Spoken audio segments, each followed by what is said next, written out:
देखिए आज मैं आपको बताने वाला हूँ इन्वेस्टमेंट स्टोरी दो दोस्तों की, जिसमें पहले दोस्त का नाम है नरेश और दूसरे दोस्त का नाम है सुरेश।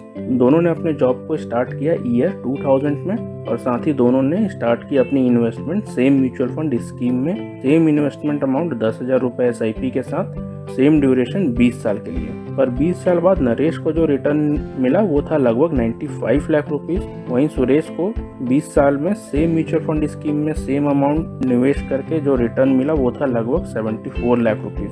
यानी कि दोनों को रिटर्न में लगभग 21 लाख रुपए का वेरिएशन था।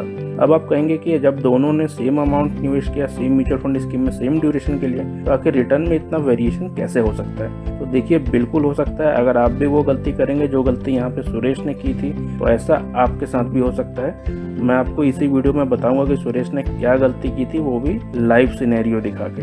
और उससे पहले अगर आप मेरे चैनल पर पहली बार आए हैं तो चैनल को सब्सक्राइब कर लीजिए, क्योंकि आपको मेरे चैनल पर इसी तरह के और भी इन्फॉर्मेटिव वीडियोस मिलती रहेंगी। तो चलिए आगे बढ़ते हैं।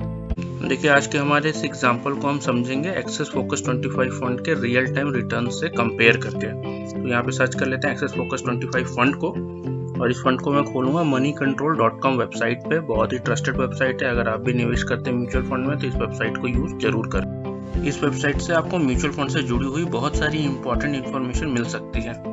जैसा कि अब आप स्क्रीन पे देख पा रहे होंगे कि एक्सेस फोकस 25 फंड में यहाँ पर दो ऑप्शन अवेलेबल है। पहला ऑप्शन है रेगुलर और दूसरा ऑप्शन है डायरेक्ट। तो किसी म्यूचुअल फंड स्कीम में आप दो तरीके से निवेश कर सकते हैं। निवेश कर सकते हैं उस स्कीम के रेगुलर प्लान में या फिर उस स्कीम के डायरेक्ट प्लान में।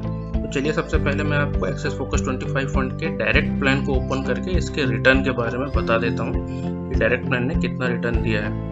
उससे पहले मैं आपको दिखाना चाहता हूँ कि यहाँ पे दोनों प्लान रेगुलर और डायरेक्ट का एक्सपेंस रेशियो डिफरेंट होते हैं। अब देखिए इसी फंड के रेगुलर प्लान का एक्सपेंस रेशियो है लगभग 2%, और वहीं पर सेम स्कीम के डायरेक्ट प्लान का एक्सपेंस रेशियो है लगभग 0.67%। यानी कि सेम स्कीम के दोनों प्लान के एक्सपेंस रेशियो का डिफरेंस यहाँ पर 1% से भी ज्यादा है।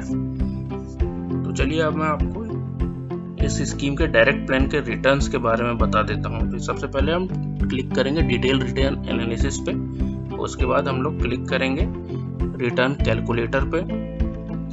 और क्योंकि हम यहाँ पे SIP रिटर्न्स को कैलकुलेट कर रहे हैं, SIP रिटर्न्स को कंपेयर कर रहे हैं, तो हम लोग सेलेक्ट कर लेंगे SIP कैलकुलेटर को। और इसके साथ ही हम लोग चूज करेंगे कि किस ड्यूरेशन के लिए हम लोग रिटर्न को कैलकुलेट करना चाहते हैं। मैं यहाँ पे जनवरी 2013 सेलेक्ट कर रहा हूँ, क्योंकि डायरेक्ट म्यूचुअल फंड की शुरुआत ईयर 2013 में ही हुई थी। अगर फंड उससे पुराना भी है तो किसी वेबसाइट पर 2013 से पहले का डायरेक्ट म्यूचुअल फंड का डेटा अवेलेबल नहीं होगा।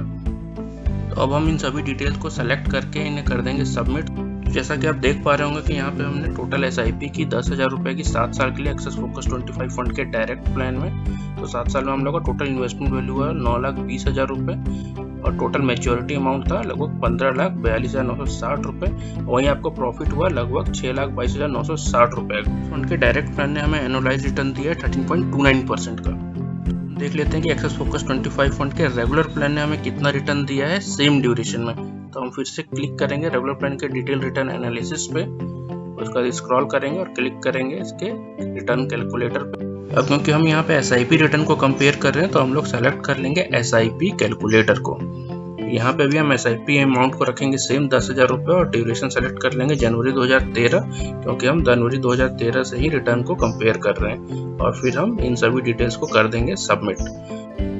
अब जैसे कि आप देख सकते हैं हमने यहाँ पर दोनों ही प्लान में सेम अमाउंट 10,000 रुपये के SIP को सेलेक्ट किया है। ड्यूरेशन भी हमारे पास सेम है 7 साल की। पर एक्सेस फोकस 25 फंड के डायरेक्ट प्लान ने हमें यहाँ पर रिटर्न दिया है लगभग 15,42,960 रुपये। वहीं रेगुलर प्लान ने दिया है लगभग 14 लाख रुपए का रिटर्न। और जो टोटल प्रॉफिट है डायरेक्ट प्लान का वो है लगभग 6,22,960 रुपये, और रेगुलर प्लान का प्रॉफिट है 5,38,972 रुपये। और वहीं पे डायरेक्ट प्लान का एनुअलाइज रिटर्न था 13.29%, पर रेगुलर प्लान का एनुअलाइज रिटर्न है सिर्फ 11.86%। जैसे कि यहाँ पे आप देख पा रहे होंगे कि हमने सेम स्कीम के डायरेक्ट और रेगुलर प्लान में सेम अमाउंट इन्वेस्ट किया सेम ड्यूरेशन के लिए, प्लस दोनों प्लान ने हमें जो रिटर्न निकाल के दिया उसमें डिफरेंस था लगभग 83,988 रुपीज़ का, और दोनों प्लान के एनुअलाइज रिटर्न में डिफरेंस था लगभग 1.43% का। देखिए यहाँ पर आपको इतना वेरिएशन देखने के लिए मिला सिर्फ 7 साल के रिटर्न पे। मानिए कि अगर आप सेम स्कीम में निवेश करते हैं 20 साल के लिए, तो आपको मिलने वाले रिटर्न पे कितना वेरिएशन हो सकता है। तो यहाँ पे एज्यूम कर लेते हैं कि आगे भी दोनों प्लान हमको इतना ही एनुअलाइज रिटर्न निकाल के देते हैं, और उसी बेसिस पर मैं इन दोनों प्लान के मिलने वाले रिटर्न को आपको कैलकुलेट करके कंपेयर करके दिखाता हूँ। इसके लिए मैंने यहाँ पे ओपन कर लिया एक SIP कैलकुलेटर को।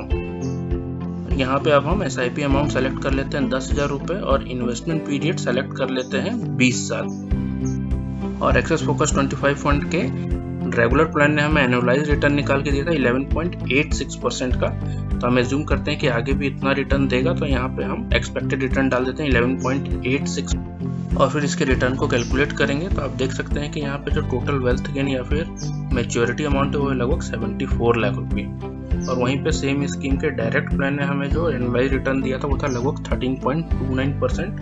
तो यहाँ पर हम एक्सपेक्टेड रिटर्न में डाल देंगे 13.29%। बाकी SIP अमाउंट हमारा सेम था, इन्वेस्टमेंट ड्यूरेशन सेम है।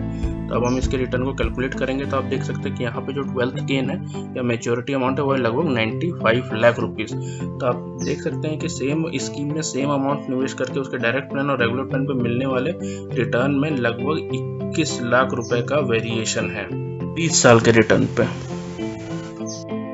अब मैं उम्मीद करता हूं कि आपको भी समझ आ गया होगा कि हमारे इस एग्जांपल में सुरेश ने क्या मिस्टेक किया था। सुरेश ने निवेश किया था उस म्यूचुअल फंड स्कीम के रेगुलर प्लान में, वहीं पे नरेश ने निवेश किया था उस म्यूचुअल फंड स्कीम के डायरेक्ट प्लान में, जिससे कि नरेश को मिलने वाला रिटर्न ज़्यादा था सुरेश के रिटर्न से, क्योंकि सुरेश यहाँ पे ज़्यादा एक्सपेंस रेशियो पे कर रहा था, वहीं पे नरेश कम एक्सपेंस रेशियो पे कर रहा था। अगर आप समझना चाहते हैं डायरेक्ट प्लान और रेगुलर प्लान को एक्सपेंस रेशियो को और ज़्यादा डिटेल में, तो मैं अपने चैनल पे इस पर एक डिटेल्ड वीडियो बना चुका हूँ। आप अगर चाहे तो ऊपर आई बटन पर क्लिक करके उस वीडियो को देख सकते हैं, साथ ही मैंने लिंक नीचे डिस्क्रिप्शन में दे दिया है। देखिए यहाँ पे बहुत सारे लोग आपको ऐसे भी मिलेंगे जो आपको सजेस्ट करेंगे कि आपको रेगुलर प्लान में निवेश करना चाहिए, क्योंकि यहाँ पे आपको प्रोफेशनल एडवाइस मिलती है और भी ना जाने क्या क्या मिलता है। पर मेरे ओपिनियन में तो किसी भी इन्वेस्टर को रेगुलर प्लान में नहीं बल्कि डायरेक्ट प्लान में ही निवेश करना चाहिए, क्योंकि अगर सेम म्यूचुअल फंड स्कीम में आपको 1% ज़्यादा रिटर्न मिल सकता है डायरेक्ट प्लान में निवेश करके, तो फिर क्या ही फायदा है रेगुलर प्लान में निवेश करने का।